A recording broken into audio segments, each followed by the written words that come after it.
This is the Podcast Lab. Subscribe now and never miss an episode. Did yourself this time, sending in all these sources on globalization. We've got, let's see, everything from its history to, the arguments for and against it, even a look at how companies are trying to navigate this whole interconnected world thing. It really is everywhere, isn't it? It is. You're clearly after that full picture, and we're here to help you get it. So get ready for a deep dive, because this is a huge GE topic. Yeah. And it's kind of crazy to think about, but like in that CNBC video, did you catch that part where they said globalization might actually go all the way back to the 1st century BC? I did see that. The Silk Road and the spice trade? Those are like the OG global connectors. Yeah, they were. Makes you realize just how long we've been driven to share stuff across borders. That's right. It's like, it's in our nature to want to connect and share and, learn from each other. And with technology, that drive has just exploded. Absolutely. Okay, so before we get too far ahead of ourselves, let's make sure we're all on the same page here. The Tech Target definition says globalization is basically the flow of everything. Yeah. Ideas, goods, services, you name it, across the world. But this isn't just about economics, though, is it? No, it's much bigger than that. It's about how we talk to each other, the choices we have as consumers, the way cultures mix and influence each other. Globalization is changing the fabric of, our world. Okay, so let's unpack this massive idea. Let's start with the good stuff, the positive impacts. When you look at sources like, mention a few sources highlighting the positive aspects. It's clear that globalization has helped lift millions out of poverty, right? And it's led to some pretty amazing innovations. I mean, think about how fast the world came together to develop those COVID vaccines. Yeah, absolutely. That's a perfect example of that, fast collaboration and sharing of knowledge that globalization makes possible. And thinking about that international business meeting you mentioned, if you're going into that, it's really important to see, the potential for global growth and collaboration. For sure. It opens up so many doors when you think about it. Suddenly, you've got access to a global marketplace, you have more talented people to work with, and all these diverse perspectives that can lead to those breakthroughs. Yeah, definitely. Of course, like anything powerful, globalization has its downsides too. A lot of the sources you sent in touched on this. For sure, yeah. So some sources talked about the exploitation of workers in developing countries. Others focused on the environmental impact, shipping all this stuff all over the planet. And there are even concerns that pandemics might spread faster because we're all so connected now. Yeah, well, it's like we're navigating this powerful river. Yeah. And that river can provide resources, transportation, can connect communities, even generate energy. But if it's not managed carefully, that same river can flood, cause erosion, it can even destroy. That's a great way to put it. So how do we manage this river of globalization? How do we make sure it's a force for good for everyone, not just a select few? That is the million-dollar question. And that leads us to this really interesting debate that, comes up in a lot of these sources. Does globalization create a beautiful blend of cultures, or does it just steamroll over local traditions? This is where it gets really interesting. On one hand, you've got the argument for cultural blending. Yeah. Like, what we see with fusion cuisine or those collaborations in music and film that bring together artists from different countries. Exactly. And the Paced Tech source really emphasized that potential for creative collaborations and this sort of cross-cultural exchange of ideas. But then there's the worry about cultural homogenization, where unique local traditions get overshadowed by these global trends. Think about those fast food chains popping up everywhere. They sometimes even replace traditional, locally owned restaurants. Is that cultural exchange, or is it more like a takeover? That is a great question to think about, yeah.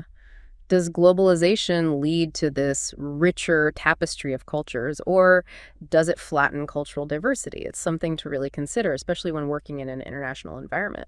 And then things get even more complex when you bring China into the picture. That CNBC video really emphasized their role in globalization, how they've benefited hugely from it. But then there's that whole question of like whether they've always played by the rules, which has led to, those trade wars and all that economic tension. Yeah, China's rise has definitely changed things. Their economic power is, undeniable, and it's shifting the balance of power globally, which creates both opportunities and anxieties. It's something to be aware of when, you're navigating international business. Definitely. Understanding the complexities of China's role in globalization is key for anyone who's working on that global stage. Right. It's a really dynamic situation that requires constantly analyzing things and adapting. Things change so quickly. Staying informed is absolutely essential. Okay, so we've talked about the good, the bad, but where do we go from here? That Tech Target article mentioned a few different scenarios for the future of globalization. It did, yeah. It kind of laid out these possibilities ranging from, continued globalization to maybe even a trend toward deglobalization. It's likely going to be shaped by this mix of factors, technology, politics, even pandemics. So it sounds like the future of globalization is anything but certain. It really isn't. Yeah, it's a lot to process sometimes, and it's easy to feel like your choices don't really make a difference on that kind of global scale. I know what you mean. You're talking about these huge global forces. It can make you feel kind of insignificant. But you left us with a really interesting question at the end of the last part. What role do we actually play in shaping this whole globalization thing? Yeah, and that's where the power lies, actually. Because every decision we make, no matter how small it seems, has a ripple effect. So, supporting ethical sourcing practices at your company or even just choosing to buy local, those actions, even if they seem small, can contribute to bigger shifts. So like that butterfly effect idea. Exactly. It all adds up. If millions of people are making those conscious choices, it can shift whole systems. That's a pretty powerful idea. It's like we're not just along for the ride, right? Yeah. We can actually steer things. So where do we even start? What are some things that individuals and businesses can do to, make things better? Well, one thing that's gaining a lot of traction is ethical sourcing, which is all about making sure the products we buy are made in a way that's fair to the people making them and doesn't hurt the environment. Right. That definitely connects back to those issues we talked about, like worker exploitation and environmental damage. Yeah, exactly. When consumers demand transparency and ethical practices from the companies they support, it can push for a more just and sustainable global economy. So it's not just about boycotting the bad guys. It's about actively supporting the companies that are doing the right thing. Yeah, 100%. Consumers have so much power. It's like when we vote with our wallets, businesses pay attention. Right. And another way to make a difference is by supporting those local businesses. Oh, definitely. It helps build those strong communities and, reduces our reliance on those massive global supply chains. Exactly. Plus, you often get higher quality and more unique products. Think about the difference between something mass-produced versus something made with care by someone local. It's just a different feel, Yeah. like you feel more connected to it. Yeah, definitely. And it can be more sustainable, too. Reducing transportation distances and, fostering local economies is better for the environment. It's better for communities. It's win-win. Totally. Okay, so we've talked about what individuals and businesses can do, but what about on the government level? I mean, what role do governments play in all of this? Well, they've got a few tools at their disposal, the biggest one being trade policy, which includes stuff like tariffs, subsidies, those trade agreements that can control how goods and services flow across borders. We saw how those tariffs played out during the trade war between the U.S. and China, and I don't know. It was a mixed bag, right? Yeah, it's always a balancing act. Governments have to weigh those potential benefits of free trade, lower prices, economic growth, against the need to protect their own industries and jobs from foreign competition. Yeah, and it seems like international cooperation, or a lack of it, plays a big role too. Oh, yeah, for sure.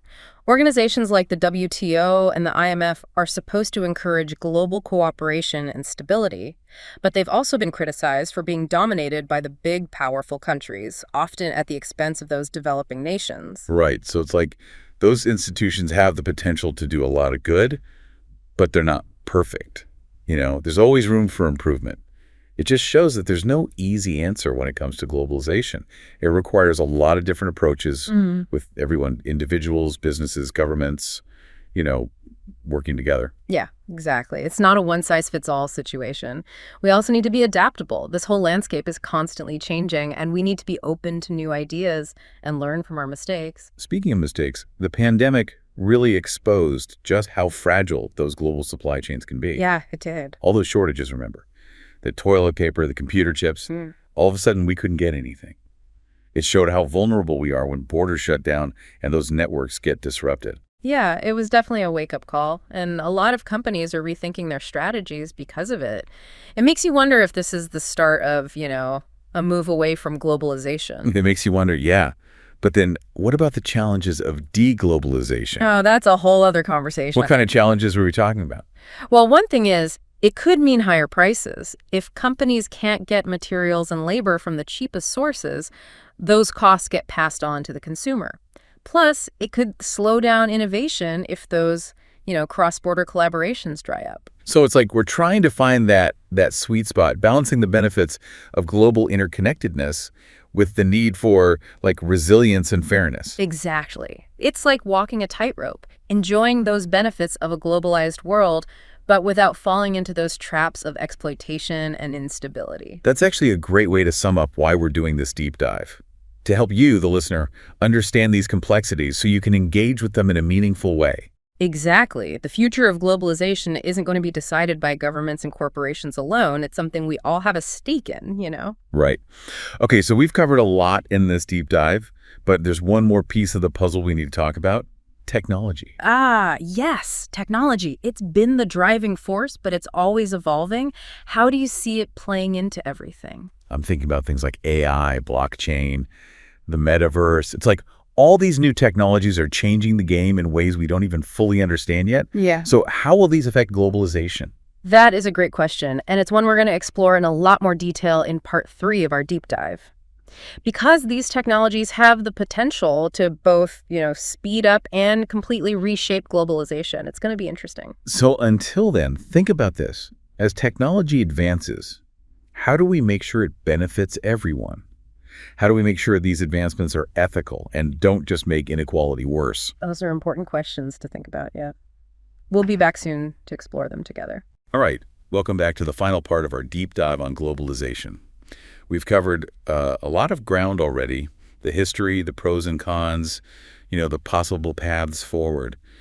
But there's this one thing that's always changing things, technology. Yeah, exactly. You can't really talk about the future of globalization without talking about technology. I mean, it's what made us so interconnected in the first place. And now with these new innovations, it feels like the rules are changing all over again. You really got us thinking at the end of the last part, mentioning AI, blockchain, the metaverse. Those are some big ideas, It's like we're stepping into a sci-fi movie. I know, right? It's kind of wild how those lines between science fiction and reality are blurring. Take AI, for example. I mean, it's already transforming industries, automating tasks, making things possible that we couldn't have even imagined a few years ago. Yeah, I get that AI is getting, smarter all the time. But how does that connect to globalization? Can you give me an example, something concrete? Well, imagine a world where language is no longer a barrier, like, real-time translation powered by AI. Businesses could communicate instantly across borders, and cultural exchange would be even easier. Okay, I can see that. Yeah. So AI breaks down those communication barriers. But what about, like, the economic side? How could AI change global trade and finance? Think about those global supply chains we talked about. AI could make them so much more efficient, like predicting demand, managing production, all in real time across different countries. So it could prevent those shortages we saw during the pandemic. Exactly. And then there's blockchain, the tech behind cryptocurrencies like Bitcoin. Blockchain could completely change global finance. How so? Well, it could make transactions safer, more transparent, and easier to access, especially for people in those developing countries. That sounds good, but isn't the whole cryptocurrency world still a bit, risky? Oh, for sure, there are risks. And regulations are still playing catch-up. But the tech itself is revolutionary. Think about instant, cheap payments across borders, small businesses in developing countries accessing global markets without, needing traditional banks. That's the potential of blockchain. Okay, I see what you mean. What about the metaverse, though? That one still feels like a bit out there. How does a virtual world connect to globalization? Think of the metaverse as like a digital space where people from all over the world can hang out, work, play games together, no matter where they actually are. So, Rick, we're all going to be living in headsets soon. Not necessarily replacing the real world, but more like expanding it. It could create new opportunities for, collaborating, learning, doing business. So instead of flying across the world for a meeting, I could just pop on a headset and meet with colleagues from like 5 different countries, all in a virtual office space. Exactly. These technologies are still in their early stages, but they have the potential to really shake things up. This is a lot to think about. We've gone from ancient trade routes to AI and virtual worlds all in one episode. Globalization is moving fast. It is, yeah. And with all this change, we have to think about the consequences, both good and bad. Right, like we talked about ethical sourcing and sustainability. Do those same concerns apply to like this new tech-driven globalization? Absolutely. We need to be asking those tough questions like, who's controlling these technologies? How do we make sure they're used ethically? How do we protect privacy in a world where, data is so valuable? It feels like we're at this crossroads. We have these amazing tools, but it's up to us to use them wisely. What can our listeners do to be a part of shaping this future? Well, it starts with, being aware and thinking critically. Stay informed about these technologies. Support initiatives that are promoting their ethical development and use. Advocate for policies that make sure, globalization is fair and inclusive, even as it moves into that digital space. Wow. This deep dive has been, well, a real deep dive. We've explored globalization from its beginnings to its potential futures. And, it's clear that this is something that will keep shaping our world. And remember, this is just the start of the conversation.